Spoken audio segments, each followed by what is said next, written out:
O dia a dia de todo mundo é extremamente estressante, não é? Às vezes acontece de você, depois de dormir, você acorda com dor de cabeça, ou dores musculares, ou acorda com a musculatura bem travada, a musculatura do rosto. Isso pode ser bruxismo. Será que você tem essa doença? Isso nós vamos falar um pouquinho agora.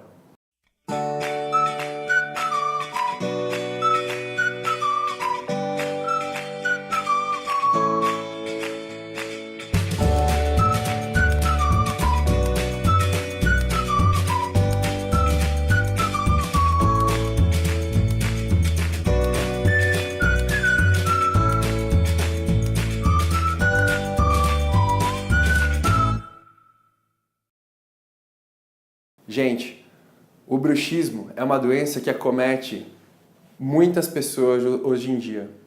É uma doença que está extremamente ligada ao nosso estresse, às nossas emoções. Então, você está passando por uma fase difícil, um relacionamento complicado, problemas no trabalho, problemas familiares.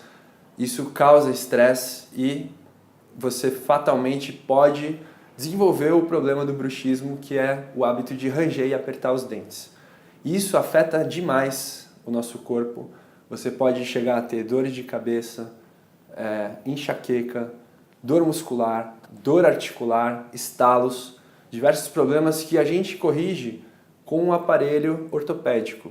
A gente costuma usar um aparelho chamado planas, que são duas placas de acrílico.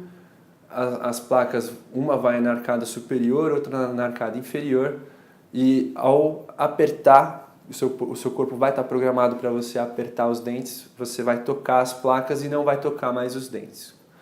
E isso vai te causar conforto, você vai ter um alívio nas dores, um alívio praticamente em todos os sintomas num curto prazo de tempo. A gente costuma fazer um acompanhamento de 3 meses para poder fazer esse tratamento e tem uma eficácia muito grande.